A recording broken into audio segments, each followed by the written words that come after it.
Invité François Fillon, bienvenue avec nous à ce grand rendez-vous et un dimanche, bonjour. Bonjour. Un François Fillon qu'on ne reconnaît plus. Apparemment, la métamorphose est en cours. Et vous répétez votre nouvelle promesse de casser la baraque pour réussir enfin peut-être à vous faire entendre. Casser la baraque, vous avez donc choisi de ne plus cacher ce que vous pensez, donc de dire la vérité.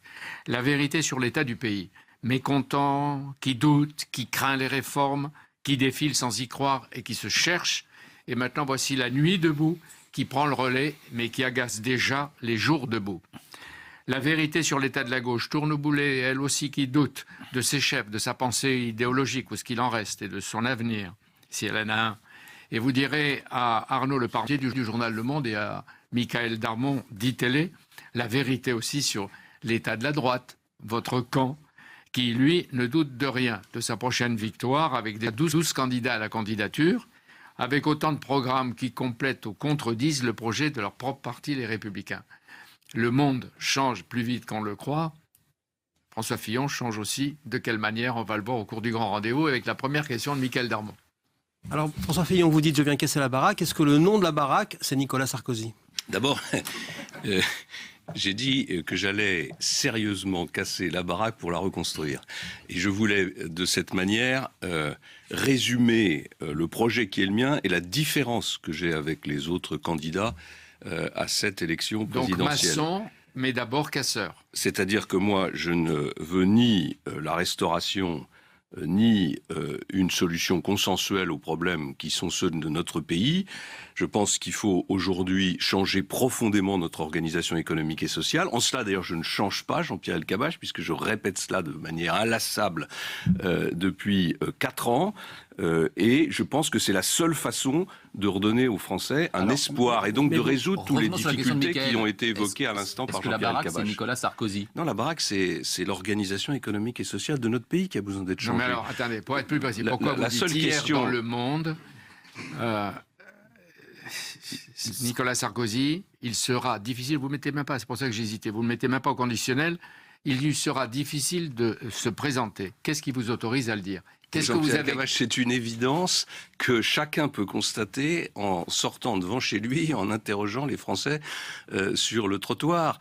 Les Français ne veulent pas, et je le répète depuis là aussi 4 ans sans discontinuer, les Français ne veulent pas qu'on leur impose en 2017 le match de 2012. Ils veulent avoir le choix. Et leur proposer en 2012 en 2017 les mêmes candidats qu'en 2012, c'est inacceptable. Est-ce que vous savez que l'opinion et ceux ceux qui sont sur le trottoir ne savent pas, ignorent? Qu'est-ce que vous savez? Pour le dire. Je ne sais rien d'autre que ce que les Français disent et veulent. Je connais l'histoire de mon pays. Jamais, à l'occasion des élections présidentielles sous la Ve République, on s'est trouvé dans une situation où les candidats auraient été exactement les mêmes 5 ans après. Ça veut dire que les 5 années qui viennent de s'écouler auront été donc 5 années pour rien. On repart à la case départ. Justement, c'est ça Pas la du tout, différence. en 95, ce ne sont pas les mêmes candidats. Mais c'est ça la différence, au fond, avec ce que vous dites depuis quelque temps, c'est que cette fois-ci, vous nommez vos adversaires. Vous les pointez. Ce ne sont pas des adversaires. C'est vos adversaires à la primaire. Des adversaires. Ce ne sont pas c'est ni des adversaires ni des amis. Nous sommes dans la même famille politique. Pas mal, ils sont plus amis. Mais non, mais je veux dire, la politique, c'est pas une question d'adversaire ou d'amitié. La politique, c'est une question de conviction. Il y a un pays aujourd'hui qui est en train de s'écrouler. D'accord. Pourquoi vous pensez être plus crédible que Alain Juppé ou Vous avez des Bruno Le Français Maire dans la rue, vous en avez d'autres qui votent pour l'extrême droite, vous avez un président de la République qui a tout raté, qui est le président de la République de l'échec. On a l'impression qu'à chaque fois qu'il touche à quelque chose, il le rate, même quand ça pourrait être facile à réussir. Et il y a aujourd'hui des candidats qui proposent des solutions. Bon, moi, je propose une solution qui est une solution radicale de changement de notre système économique et social. Et je propose surtout de dire la vérité aux Français. Et je crois que sur ce créneau-là, je suis aujourd'hui le seul. Je reviens sur Nicolas Sarkozy. Est-ce que vous appelez Nicolas Sarkozy à ne pas se présenter? Je l'appelle rien du tout. Il est libre de ses choix. Est-ce que sa présence entrave le débat à droite? Est-ce qu'il empêche les gens d'émerger? Mais pas du tout. Sa présence n'entrave rien du tout. Ça m'empêche pas de m'exprimer matin, midi et soir sur le projet qui est le mien. Je fais simplement un pronostic. Mon pronostic, c'est que les Français se débrouilleront pour que l'élection présidentielle ne soit pas la réédition de 2012. il est presque une cible obsessionnelle. Vous auriez pu parler de la Syrie, de la Libye, non, mais c'est de pour François. vous que c'est une cible obsessionnelle. Non, c'est Non, le ce que vous avez dit hier dans Le Premier Monde. paragraphe, première réponse. C'est vous. C'est lui. Donc Oui, on enfin, comprend c'est pas. Le Monde, c'est Le Monde qui le met en premier paragraphe et première réponse parce que cette interview, c'est venu à la fin. Mais c'est pas le sujet. Qu'est-ce que Nicolas Sarkozy a empêché de faire à François Fillon Premier ministre pendant 5 ans? On a mené en 2007 une politique pour laquelle Nicolas Sarkozy avait été élu, une politique que j'ai soutenue, que j'ai mis en œuvre avec lui, que je ne renie en aucun cas, qui comporte beaucoup d'aspects positifs, mais qui n'était pas une remise en cause suffisamment profonde de notre organisation économique et sociale, et qui donc n'a pas permis le redressement national. Vous étiez empêché. Non, je pense que ce qui est très important, vous voyez, quand on regarde le mouvement qui se passe en ce moment place de la République, on voit bien qu'une partie du peuple français, en tout cas les gens qui ont voté à gauche, sont en colère contre le président de la République parce qu'il les a trahis. Parce que il a trahi le contrat démocratique qu'il avait avec les Français. En 2007, on n'a pas trahi le contrat démocratique qu'on avait avec les Français, on a mis en œuvre le programme qui était le nôtre. Mais ce programme, je le dis, n'était pas suffisamment radical pour changer les choses. Donc moi, aujourd'hui, je veux un contrat démocratique qui soit sans concession, qui soit clair et qui donne au pouvoir demain la possibilité réellement de redresser le pays. Et vous pensez que c'est plus crédible que le programme d'Alain Juppé et de Bruno Le Maire, que vous citez également, vous analysez également leur programme? Je pense que ce sont des programmes complètement différents. J'ai vu que Nicolas Sarkozy a dit un jour à mon égard, c'est pas avec la suppression des 35 heures et la retraite à 65 ans qu'on se fait élire. Bon, voilà, c'est un vrai désaccord que j'ai avec lui sur ce sujet.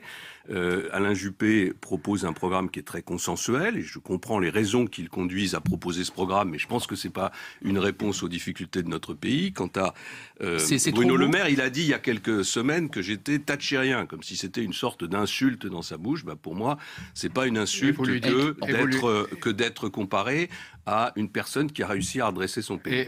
Et de lui, vous dites, le renouveau, ce n'est qu'un slogan, et lui, c'est un vieux routier de la politique. Oui, je pense qu'il faut pas, on peut pas baser toute sa campagne et sa communication à l'égard des Français sur la seule question du renouveau. Il faut proposer un projet. Pour l'instant, le seul projet qui est sur la table, c'est le mien. Vous avez dit tout à l'heure qu'il y a plein de programmes.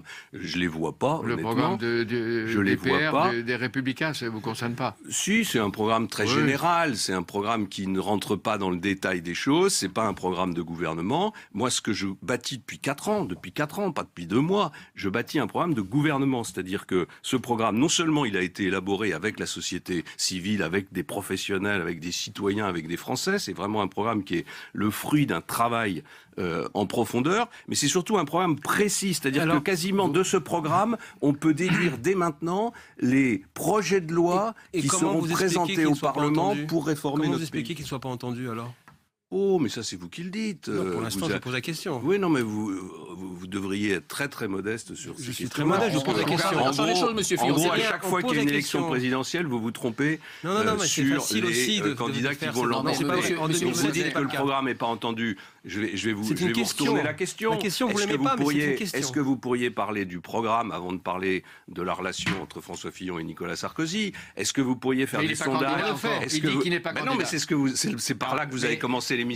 Est-ce que vous pourriez faire des sondages sur les programmes, sur les attentes des Français, plutôt que de leur demander depuis 2 ans? Non, mais c'est pas une question qui m'agace. Je vous réponds. Depuis 2 ans, vous posez des questions sur qui voyez-vous à la présidence de la République. On vous a invité ici pour parler de votre livre En long, en large, en travers. Donc la question, aujourd'hui, elle se pose. Ne le prenez pas pour vous. Moi, je ne crois pas, je vous le dis. Je dis simplement que notre système politico-médiatique est totalement tourné vers des questions qui sont des questions secondaires, alors qu'il devrait se tourner vers quels sont les maux du pays et quelles sont les réponses à y apporter. Et il y a des Français qui expriment des choix. On pourrait les interroger pour savoir si, par exemple, le programme que je propose répond à leurs attentes. Mais vous-même, Monsieur Fillon, vous donnez l'impression de changer de stratégie, puisque grosso modo, dans cet entretien, vous parlez de vos adversaires. Pourquoi vous lancez la primaire ad hominem? Visiblement, on est passé d'un combat de projet à un combat d'hommes. Vous dites, Juppé, des bases assez précises. C'est normal de faire des comparaisons entre les uns et les autres. D'ailleurs, je note qu'ils n'hésitent pas à en faire concernant mon propre programme. programme. Voilà, je leur réponds.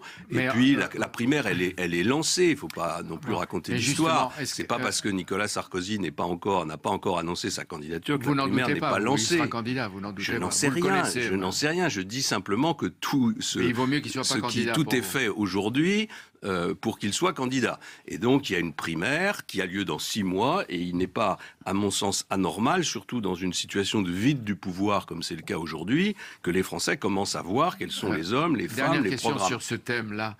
Est-ce que vous ne croyez pas que la primaire qui a commencé, comme vous dites, va être drôle? Parce que face à l'ex-président de la République et à l'ex-premier ministre, il n'y aura que des ministres. On aura l'impression d'avoir une sorte de mea culpa ou d'autocritique collective. Non, mais je pense que la question qui est posée, c'est de savoir qui est en mesure, qui est capable de diriger la 6e puissance du monde. C'est ça la question qui est posée. Voilà, et je ne pense pas qu'on puisse s'improviser comme ça du jour au lendemain à la présidence de la République française. On va aller plus loin, mais pour vous, ce matin, vous dites que vous y croyez. Même si vous êtes un peu distancé dans les sondages, etc., vous en fichez, vous y croyez. Vous pensez que vous gagnerez la primaire, puis après, on ne sait pas. Jean-Pierre Elkabbach, vous plaisantez? Parce que, en l'occurrence, de me poser cette question. Enfin, comment est-ce que vous pourriez imaginer un seul instant que je ne sois pas totalement déterminé à aller au bout de mes convictions? J'ai un programme, j'ai un projet, je considère que c'est le seul qui est en mesure de redresser notre pays. Je le présenterai devant les électeurs de la primaire pour ensuite le présenter devant les électeurs du premier tour de l'élection présidentielle. Et je vous dis une chose, je le ferai sans concession. C'est-à-dire que moi, je ne suis pas là pour négocier, je ne suis pas là pour essayer de me placer dans je ne sais quelle compétition. Je présente un programme dont je considère, vous allez trouver que c'est très prétentieux, mais c'est ma conviction profonde qu'il est le seul à permettre le redressement du pays. Donc, j'irai au bout de ce programme avec ce programme. Alors justement, d'autres pensent aussi qu'ils ont des programmes qui peuvent tout changer. Monsieur Macron en fait partie. Qu'est-ce que vous pensez de ce qu'on appelle maintenant le phénomène Macron ? Est-ce qu'il est justifié, ce phénomène Macron? D'abord, le diagnostic qu'il fait est parfait. J'ai pas grand-chose à y ajouter. Simplement, c'est un diagnostic d'une cruauté implacable contre François Hollande. Et accessoirement contre ceux qui le conseillent ou qui l'ont conseillé, et contre ceux qui gouvernent avec lui. Qu'est-ce qu'a fait Emmanuel Macron depuis qu'il est au gouvernement ou depuis qu'il conseille François Hollande? C'est quand même une question qu'on doit se poser. Il a libéralisé les transports par car. Pour le reste, il a quasiment échoué sur toutes les autres propositions qu'il a formulées. Son dernier échec le plus récent, c'est la manière dont il a géré la tentative de fusion entre Orange et Bouygues. Car c'est lui, par la position qu'il a prise, qui a fait échouer ce rapprochement. Alors, vous dites qu'il n'y a que des échecs ou des insuffisances, et pourtant il devient avec Bruno Le Maire et quelques autres symboles du renouveau. Il y a un vrai problème de bilan d'Emmanuel Macron au gouvernement. Après, il y a deux questions qui se posent par rapport à la proposition qu'il fait.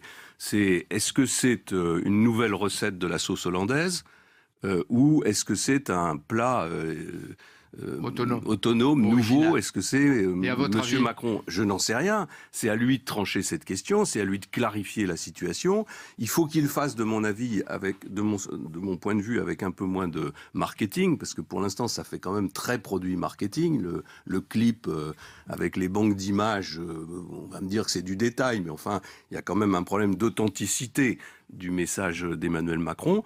Et puis surtout, si vraiment il est en désaccord complet avec la politique qui est conduite aujourd'hui, il faut qu'il en tire les conséquences. Vous le prendriez pour Premier ministre? Jean-Pierre Raffarin dit bon Premier ministre pour Alain Juppé. Vous le prendriez pour Premier ministre, vous? Mais la question ne se pose pas comme ça. Moi, j'ai dit que je voulais une équipe de France. Et que je voulais que cette équipe de France soit composée d'une quinzaine de personnalités qui soient caractérisées par quelque chose de très très nouveau dans la vie politique française. Je voudrais qu'ils soient compétents. Mais alors Macron? Voilà. Il faut qu'il prouve qu'il est compétent. Il n'a pas prouvé qu'il était compétent. Pour l'instant, dans l'action qui est la sienne au gouvernement, encore une fois, on a fait, vous vous souvenez, tout un plat de la fameuse loi Macron qui devait relancer l'économie française. J'avais même proposé de la voter en lui demandant d'accepter 5 amendements que j'avais déposés. Ces 5 amendements ont été rejetés. La loi a abouti à très peu de choses. Et je vois avec intérêt que les 5 amendements que j'avais déposés, en gros, c'est le projet de loi El Khomri tel qu'il a été présenté. Donc, on va en il y a, parler tout à l'heure. Donc, un mois. Emmanuel Macron va parler ce soir sur France 2. Vous lui dites d'être clair, au moins il s'émancipe ou il rentre dans le rang. Bah oui, bien sûr, parce que sinon, enfin, il va rester un an comme ça encore, à faire semblant d'être dans un gouvernement, à être en opposition permanente avec son Premier ministre, à accepter une politique qui est une politique d'échec sur tous les sujets. Vous Regardez, mettriez dehors, vous, si hier, vous étiez Premier ministre? je pense que, oui, je pense pas que j'accepterais qu'un des membres de mon gouvernement conduise une aventure personnelle qui, en l'occurrence, est assez proche des convictions que je défends, mais qui est totalement contraire aux engagements du président. Valls, c'est trop faible. En tout cas, on sent son agacement, son énervement, sa colère qui monte, et ça a tendance, de mon point de vue, à altérer son jugement. Comme vous doutez de sa compétence, la compétence d'Emmanuel Macron, vous ne le voyez pas comme... Je dis en tout cas qu'il n'a rien démontré jusqu'à maintenant. L'alternative à Manuel Valls ou à François Hollande. Je regarde la une du journal du dimanche, Hollande ou Macron, c'est pas ça le problème, c'est pas ça le choix. Non, c'est d'autant plus pas ça le choix que si François Hollande n'était pas candidat à l'élection présidentielle, je pense qu'il y aurait un candidat de gauche. Et à ma connaissance, M. Macron n'est pas un candidat de gauche. On se retrouve dans un instant avec François Fillon.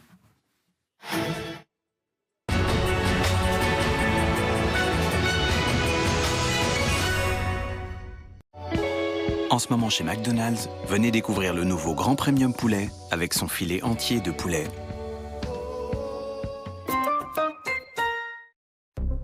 Demain appartient aux plus rapides. Pour vous aider à aller toujours plus vite, nous avons créé une nouvelle entreprise totalement dédiée à l'avenir de votre secteur.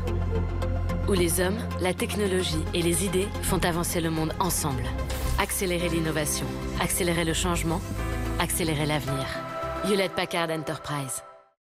Votre soirée, leur soirée. Ce sont vos vacances. Pourquoi les partager? Réservez une maison bien à vous avec abritel.fr. Goûtons les glaces vanille aux amandes Magnum à 6,24 € le kilo. J'aime. Goûtons maintenant les glaces vanille aux amandes Lidl. J'aime. À 3,69 € le kilo. 2 j'aime, mais pas au même prix. Lidl. MMA Business Entreprise, interruption spéciale. Scandale dans l'entreprise. Ce dirigeant défiscalise sur le dos de ses employés. Qu'avez-vous à répondre à ça? C'est pas sur leur dos, au contraire. Mon entreprise bénéficie d'avantages fiscaux en leur offrant une collective santé MMA très avantageuse pour les salariés. Quel genre d'avantage? Par exemple, vous pouvez obtenir des verres jusqu'à 40% moins cher que les prix moyens du marché. Et ça profite à tout le monde. Bon, on peut travailler là? Oui. Zéro tracas, zéro blabla, MMA.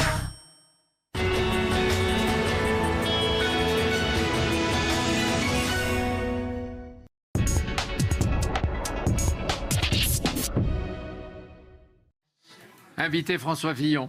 Question sur la loi El Khomri et les réformes en France. Arnaud Le Parmentier.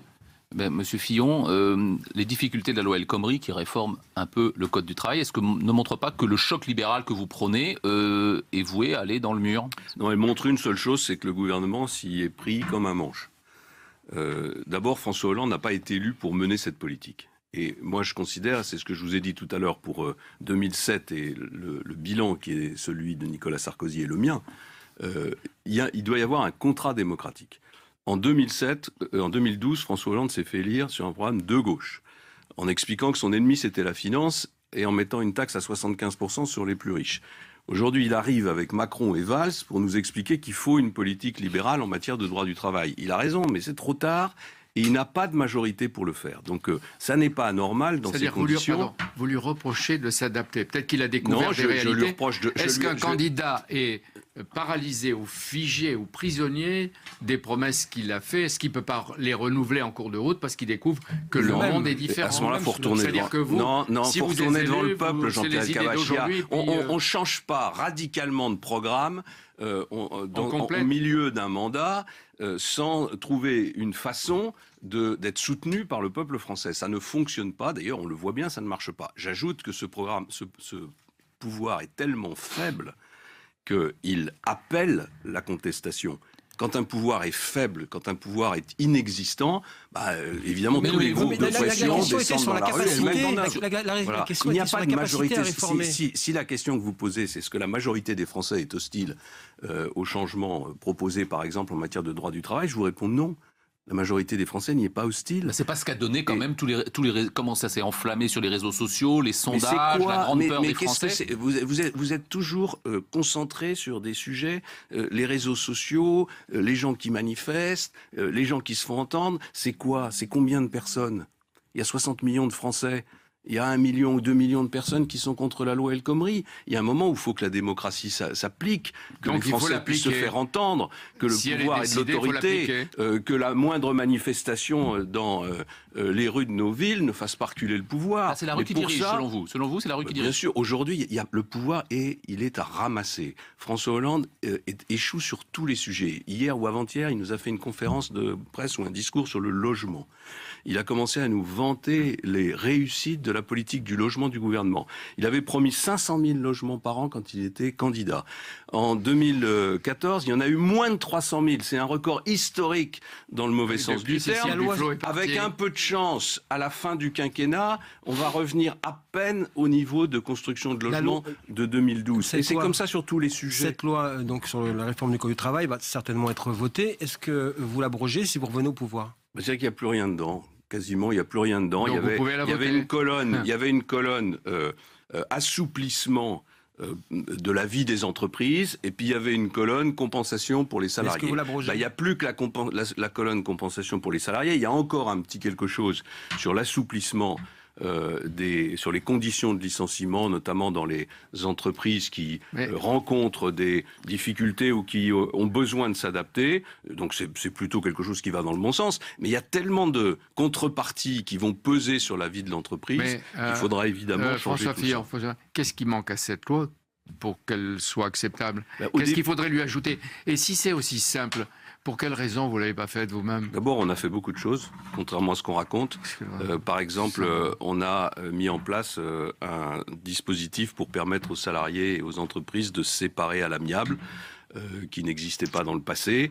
Moi-même, j'ai fait évoluer à plusieurs reprises, notamment quand j'étais ministre des Affaires sociales, le droit syndical, le fonctionnement du dialogue social. On a assoupli les conditions de réorganisation des entreprises, mais on n'est pas allé assez loin, c'est incontestable. Si on veut aller plus loin, il faut changer les choses qui sont fondamentales. C'est-à-dire qu'il faut un nouveau code du travail, il faut abroger la durée légale du travail. Il faut. Donc, non, Jean-Pierre Cabal. Donc ça veut dire une chose. Ça veut dire que vous ne pouvez le faire, si vous voulez bien m'écouter, ça veut dire que vous ne pouvez le faire que si vous vous présentez devant les Français avec ce programme-là. Et si les Français vous élisent sur ce programme-là, alors vous le mettez en œuvre, sans trembler et sans vous préoccuper des oppositions. Par exemple, les manifs de rue n'ont aucun effet sur vous. Vous-même, vous avez aussi à l'époque dit on a un mandat, on va faire des choses, et puis vous avez fait aussi des réformes qui n'étaut pas prévues dans la campagne. Ça peut arriver. Très peu. La seule réforme qu'on a faite qui n'était pas prévue, c'est la réforme des retraites. Voilà. Où honnêtement, on s'est arrêté au milieu du chemin, puisqu'on est allé à 62 ans. Dans la Voix du Nord, vous dites à 65. Il ne faut surtout pas réécrire ce code, mais le prendre tel qu'il existe. Je ne comprends pas bien. Il faut réécrire le code du travail ou... Ce que je veux dire, c'est qu'il ne faut pas prendre une page blanche et réécrire un nouveau code du travail, car ça sera un code du travail plus complexe que celui d'aujourd'hui. J'en donne ma main à couper. Donc je dis, moi, que je prends le code du travail tel qu'il est, et je ne garde de ce code du travail, il faut aller au bout du discours, que les têtes de chapitre, c'est-à-dire ce qu'on appelle les normes sociales fondamentales. Ça fait 200 pages. Et ce qui ne correspond pas aux normes sociales fondamentales, je le sors et je le renvoie à la négociation. Soit dans les entreprises quand c'est des sujets qui touchent au fonctionnement de l'entreprise, soit dans les branches quand ce sont des sujets d'intérêt plus général. D'ici là, est-ce qu'il faut faire comme le demandent messieurs Martinez et Mailly, il faut le retirer, ce projet de loi? Je ne dirais pas jusque-là, parce que de toute façon, monsieur Mailly, monsieur Martinez, en général, sur toutes les réformes, ils demandent le retrait. Vous savez, en général, on ajoute immédiatement pur et simple. Le retrait pur et simple, c'est le slogan habituel des opposants et des conservateurs, de ceux qui sont dans l'immobilisme total et qui empêchent notre pays de se développer. Alors, question d'Arnaud Le Parmentier sur Nuit debout. Nuit debout. La place de la République, c'est le symbole de l'unité, du rassemblement, du recueillement pendant cette année d'attentat. Ça vous fait quel effet de voir la place de la République transformée en ZAD de Nuit debout? Franchement, il y a beaucoup de choses à dire. D'abord, je comprends la colère des gens de gauche par rapport à la politique qui est conduite par leur gouvernement et l'échec de François Hollande. 2, je suis profondément choqué que d'un côté, on ait l'état d'urgence, dont on nous explique qu'il est absolument indispensable et qu'il faut le prolonger pendant des années, et de l'autre côté, qu'on tolère ce type de rassemblement et de manifestation. J'ajoute que le spectacle des policiers se faisant insulter par les manifestants, alors qu'il y a 1 mois ou 2 mois, la France entière communiait avec sa police. J'ai eu l'occasion de dire il n'y a pas très longtemps dans un discours que les mêmes ou les héritiers de ceux qui avaient inventé le slogan CRS-SS avaient enfin compris que la police et la gendarmerie étaient là pour assurer la sécurité des Français. C'est une zone de non-droit, la place de la République, il faut l'évacuer ? En tout cas, c'est un mouvement qui n'est pas compatible avec l'état d'urgence. Il faut savoir ce qu'on veut. Il y a des manifestations qui ont été interdites parce qu'elles gênaient le gouvernement au nom de l'état d'urgence. Là, je vois qu'en l'occurrence, on y touche pas. Donc tous ceux qui les soutiennent sont des démagogues. Ils expriment des convictions. Non, je veux dire les dirigeants politiques. La maire de Paris, Anne Hidalgo, tel ou tel. Nathalie Kosciusko-Morizet qui dit ce matin au Journal du Dimanche qu'il faudrait y aller. Faire un tour devant les nuits debout. Vous n'y allez pas ? Il faut toujours écouter ce que disent les Français. Je dis simplement que ces Français-là sont minoritaires. Ils sont extrêmement minoritaires. L'immense majorité des Français, ce qu'elle veut, c'est qu'on libère le pays. C'est qu'on... Moi, je suis très très frappé de voir partout où je vais cette colère, cette exaspération de tous les Français, quelle que soit leur catégorie, par rapport au poids des règles, des lois, des impôts, des normes. Les Français, ils sont bloqués dans leur vie. Et ils ont besoin qu'on soulève un peu le couvercle. Alors, ils ont besoin, par exemple, d'une administration qui les aide plutôt qu'une administration qui les sanctionne, qui est tatillonne, qui refuse toujours de regarder la réalité des situations des personnes. Et c'est ça la vraie colère majoritaire dans le pays. C'est pas celle, de mon point de vue, qui s'exprime. Et comme vous le dites également régulièrement et vous l'écrivez, ils ont besoin d'un dirigeant qui leur dise vraiment vers où aller. Pourquoi aucun dirigeant politique n'explique qu'on va vers un chômage de masse à cause de la société robotisée ? Pas du tout, parce que moi, je leur explique où je veux aller. Moi, je veux aller vers le plein emploi. Mais la question, je veux pas aller vers le chômage. Est-ce qu'il est possible lorsqu'on sait qu'avec la société des robots, tout le monde prévoit on nous avait expliqué la même chose avec l'informatique. Il y a eu le bug de l'an 2000. Il y a tous ces discours qui se mettent à éclore tout d'un coup pour prévoir la catastrophe. Moi, je vous fais une réponse précise. Il y a le plein emploi aujourd'hui en Allemagne. Le plein emploi des robots. Il y a le plein emploi des robots. En Allemagne. Il y a le plein emploi. Pour combien de temps ? Des Allemands. Mais enfin, en tout cas, j'aimerais bien déjà qu'on y soit, nous. Après, on se posera la question. On a informatisé la société, ça n'a pas créé du chômage. Ce qui crée du chômage chez nous, c'est la mauvaise organisation de notre pays.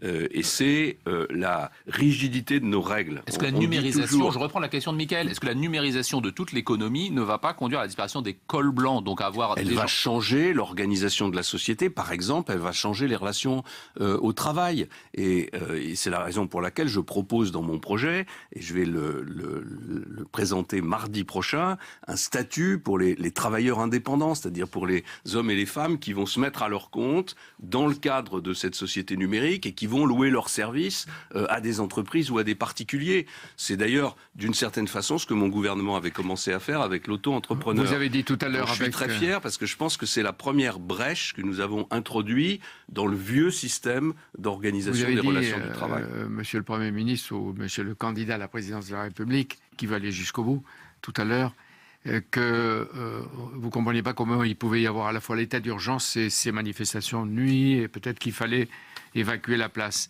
Et c'est vrai qu'on vit sous la menace terroriste. Ce qui vient de Bruxelles, la cellule djihadiste de Bruxelles voulait à nouveau frapper la France, et ce sont des éléments de l'enquête du parquet fédéral belge qui le dit. Donc on vit sous la pression permanente du terrorisme, et parfois on a l'impression que les querelles nationales sont un peu futiles ou frivoles. Ce qui compte, c'est pas les querelles nationales, c'est les réponses que le pouvoir apporte à une menace qui n'est pas seulement une menace terroriste. Aussi.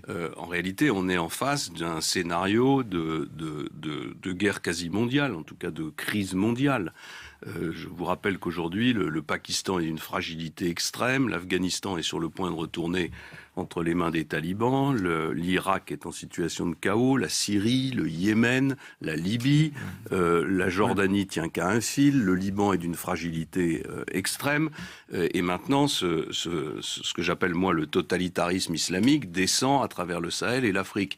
Donc ça veut dire qu'on est en face d'une menace qui n'est pas seulement terroriste. Le totalitarisme islamique. Oui, c'est-à-dire que je pense que c'est la meilleure définition, parce que je pense que c'est une nouvelle forme de totalitarisme. Le fascisme vert, il s'est attribué un drapeau islamique qui, à mon sens, est très usurpé, mais enfin, c'est pas le sujet. Le sujet, c'est que c'est des totalitaires. Et au fond, leur démarche est la même que les nazis, que quand les soviétiques voulaient imposer la révolution au reste du monde, c'est la même démarche. C'est-à-dire, c'est des hommes qui veulent imposer un modèle d'organisation de la société par la force au reste du monde. J'appelle ça des totalitaires. Ils ont des relais en France sur le territoire national. Ils ont des relais, bien sûr, en France. Ils ont des relais partout en Europe.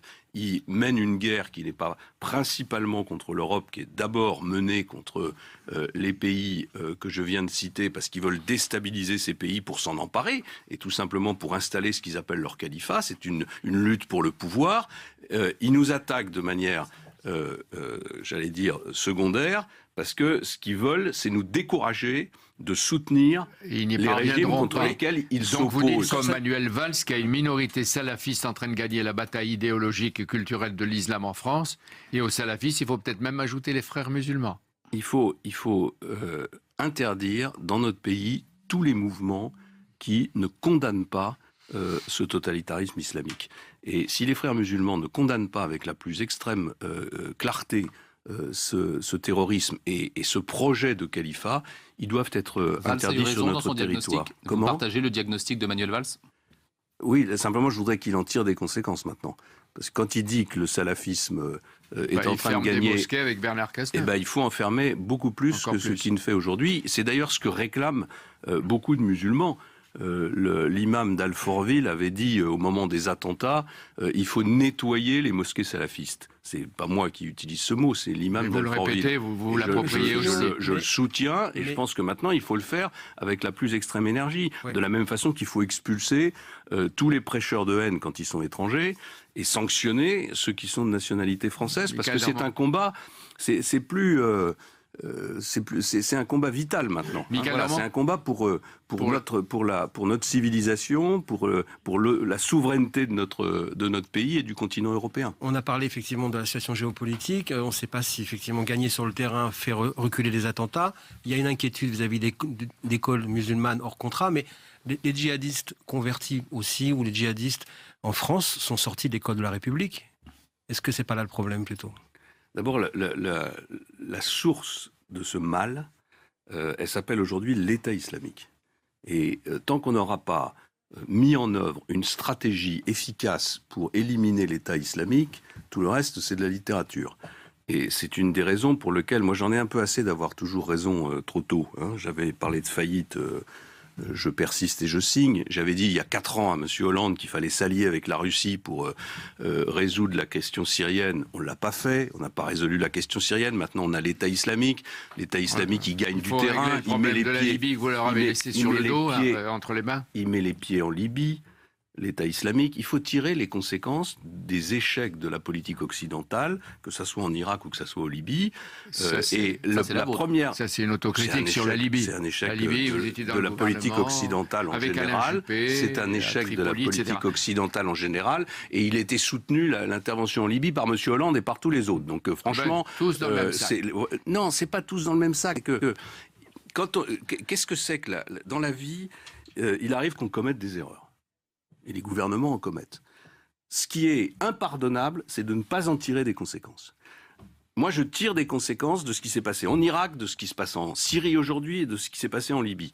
J'en tire comme conséquence que l'Occident n'a plus le droit, la possibilité d'intervenir comme il le faisait dans le passé, qui doit le faire dans le cadre de mandats clairs des Nations Unies, mais surtout en associant tous les États qui ont un intérêt dans ce combat. Et laisser la Russie de côté, comme on le fait depuis 4 ans, je vous le dis, c'est une faute devant l'histoire. Et c'est une faute qu'on va regretter très très longtemps. Parce qu'elle a 2 conséquences. Elle a une première conséquence sur le fait que la question syrienne continue à être une plaie purulente.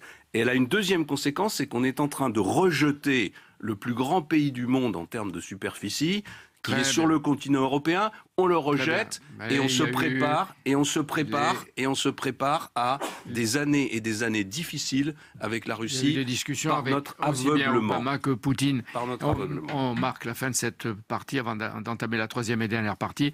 Et on note ou on observe que partisan de jour debout, François Fillon souhaiterait l'évacuation de la place de la République dans cette période d'état d'urgence. Ou alors la fin de l'état d'urgence, il faut choisir. Donc oui, mais votre choix c'est... Non, votre choix c'est... Je ne suis pas au gouvernement, je ne sais pas, je n'ai pas tous les éléments sur la menace, je ne sais pas, il faut conserver l'état d'urgence, mais je dis qu'il y a une incohérence totale à maintenir l'état d'urgence, à laisser Notre-Dame-des-Landes occupée par les zadistes et la place de la République par Nuit debout. Merci, on se retrouve dans un instant.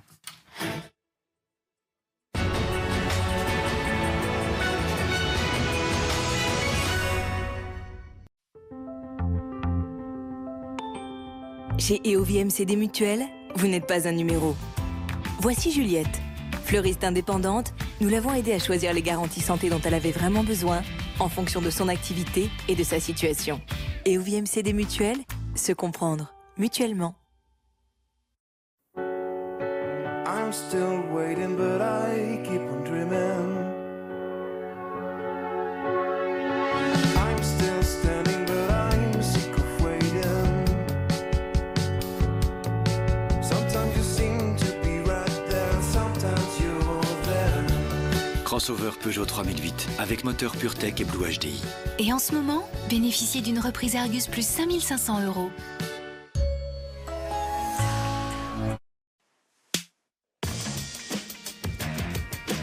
Et si votre smartphone prenait des photos comme un pro?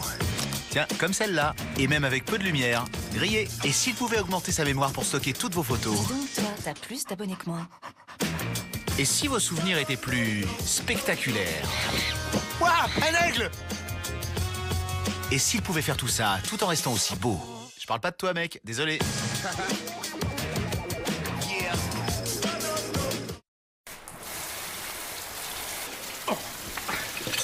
Chérie!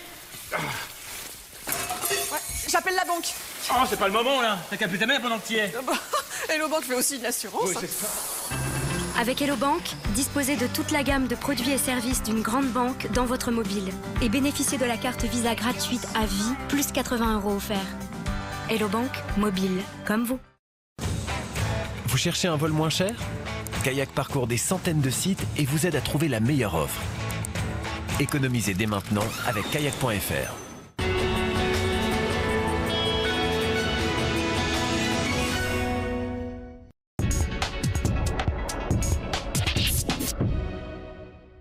Dernière partie de ce grand rendez-vous avec François Fillon.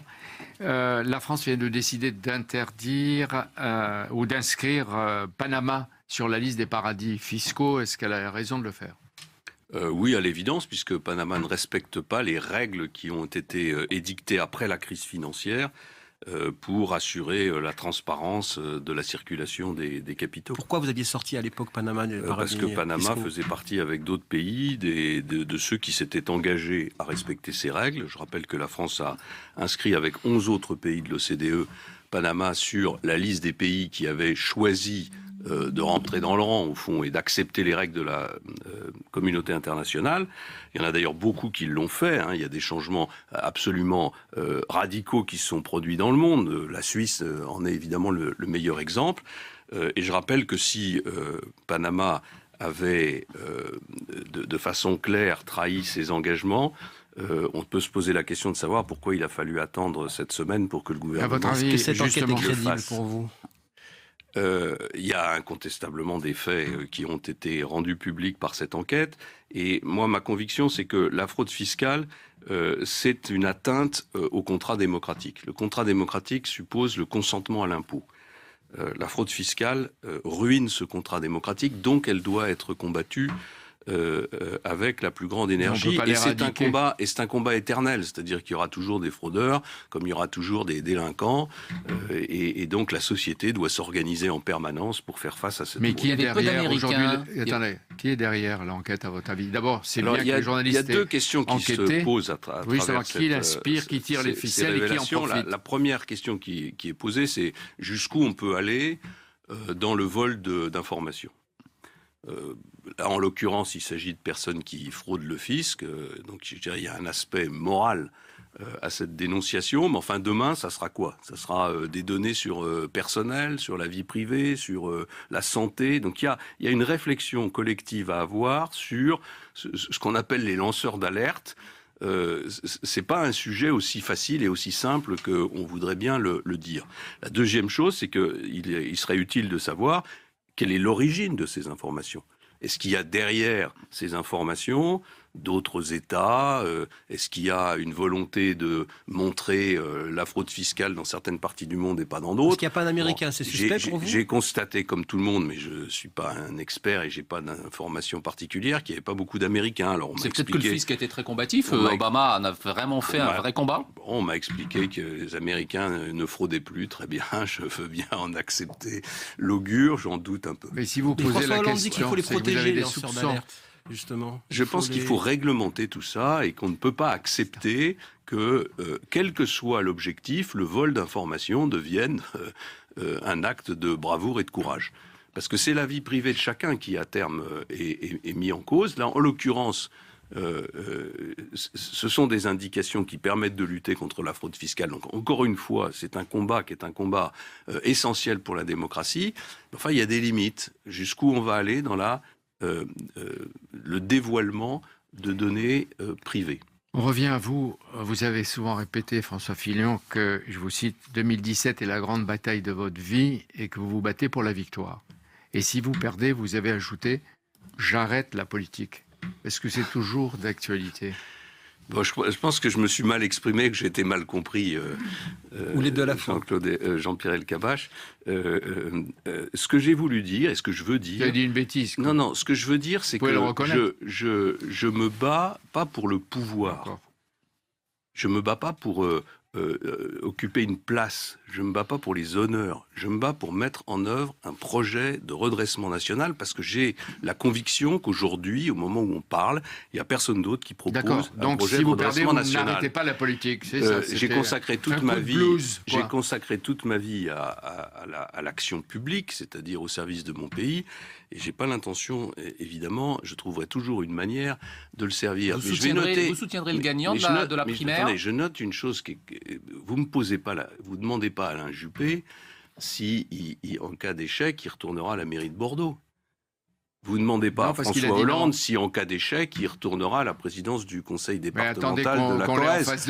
Donc ne me posez pas la question, parce que je n'ai pas de raison de vous dire la question. Il y a une autre question, depuis De Gaulle, on entend que la présidentielle, c'est l'histoire de la rencontre entre un homme et des circonstances. Alors l'homme, vous pensez que c'est vous? Quelles sont les circonstances?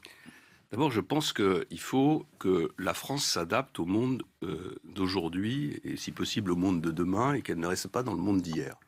La France, elle est dans le monde d'hier sur beaucoup de sujets. Elle est dans le monde d'hier dans sa politique étrangère, elle est dans le monde d'hier dans sa politique économique et sociale, elle est dans le monde d'hier dans sa conception du pouvoir. Nous avons besoin d'une équipe de France, pas d'un homme providentiel qui va sauver les Français et qui va guérir les écrouelles. On a besoin de moderniser notre exercice du pouvoir. Ça veut dire une démocratie plus participative, plus ouverte, plus moderne. Ça veut dire... à qui vous ouvrez pour votre équipe de France? Aux compétences et aux talents. Donc vous appelez une recomposition du paysage politique au lendemain ou avant la présidentielle? Regardez les gouvernements du début de la Ve République. Vous aviez dedans des hommes et des femmes qui n'étaient là que pour leurs compétences. André Malraux, Simone Veil, André Giraud, Raymond Barre, Pierre Mesmer, Robert Gallet. Voilà, je pourrais continuer la liste. Je pourrais... Non, ça n'a rien. Non, ne dites pas. Avec le général de Gaulle, Monsieur Darmon, ne dites pas des bêtises. Ne dites pas des bêtises. Les gens que je viens de citer, les gens que je viens de citer... Il y avait aussi des baronnies et bien des clans, sûr vous le qu'il y avait, savez. bien sûr, j'ai pas dit le contraire. Je dis qu'il y avait des gens qui étaient là pour leurs compétences et que ces gens-là, en général, occupaient des responsabilités essentielles. Donc droite-gauche, c'est plus l'essentiel. Droite-gauche, c'est plus l'essentiel. Vous êtes élu président, vous faites un gouvernement avec des gens de droite et de gauche indifféremment. Avec des gens compétents. Avec des gens compétents parce que la situation politique va l'imposer si Marine Le Pen est faite. Non, justement, c'est bien. On recommence la c'est bien politique de Nicolas Sarkozy. L'ouverture. Non. Pourquoi ceux qu'il avait... J'ai pas parlé d'ouverture politique. J'ai parlé d'une équipe de France avec des hommes et des femmes compétents et ayant une forme d'autorité morale. C'est-à-dire que je pense que pour diriger une administration, il faut avoir une autorité morale sur cette administration et pour imposer des réformes aussi radicales que celles que je propose, il faut être respecté pour ce qu'on est, c'est-à-dire pour son passé, pour sa réussite vous allez professionnelle. Avoir une bronca au Parlement. Voilà. C'est-à-dire si au Parlement vous avez que des personnes technocratiques ou réputées pour leurs compétences, les députés vont dire mais attendez, je voudrais y être et puis on a été tous élus de droite, on ne veut pas des gens de gauche. Il y aura des gens qui sont là pour leurs compétences professionnelles, pour leur réussite. Il y aura des gens qui seront là pour leur réussite politique, pour leur capacité, pour leur charisme.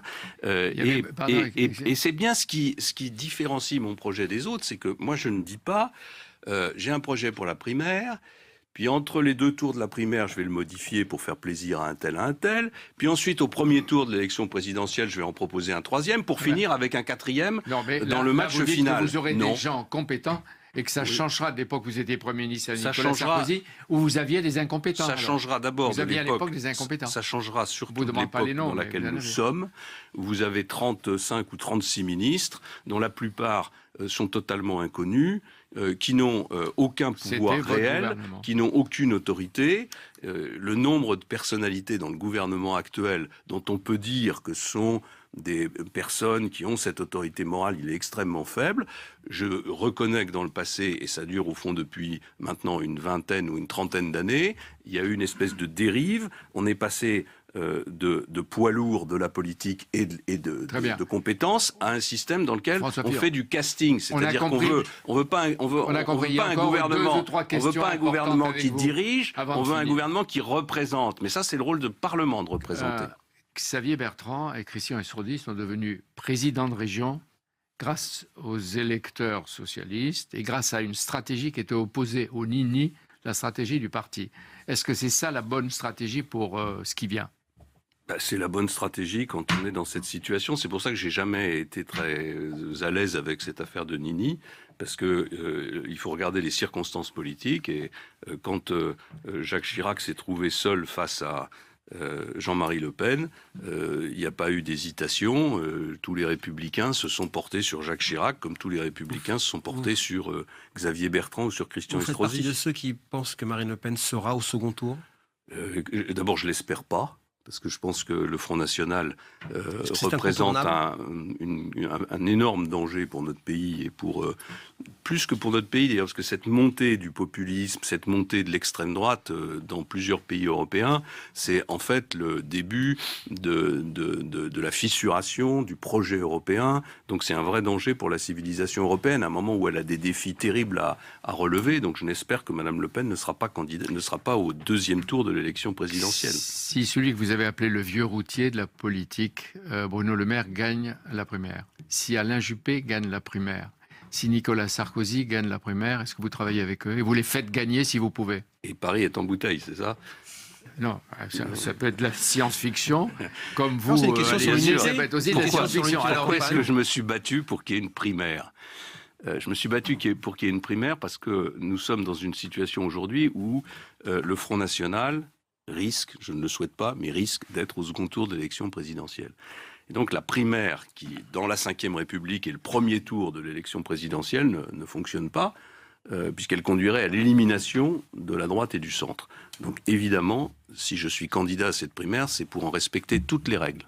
Pour la campagne à venir, est-ce que vous excluez d'aller dans les émissions de divertissement Vous avez refusé jusqu'à présent, par exemple, France 2 et ses émissions de divertissement. Est-ce que c'est une évolution à laquelle on peut s'attendre ? J'ai pas l'intention de changer. Non, je pense que la politique, c'est une affaire sérieuse. J'admire le talent de ceux qui font ces émissions. Ce sont des émissions que je regarde, d'ailleurs, qui sont plaisantes à regarder.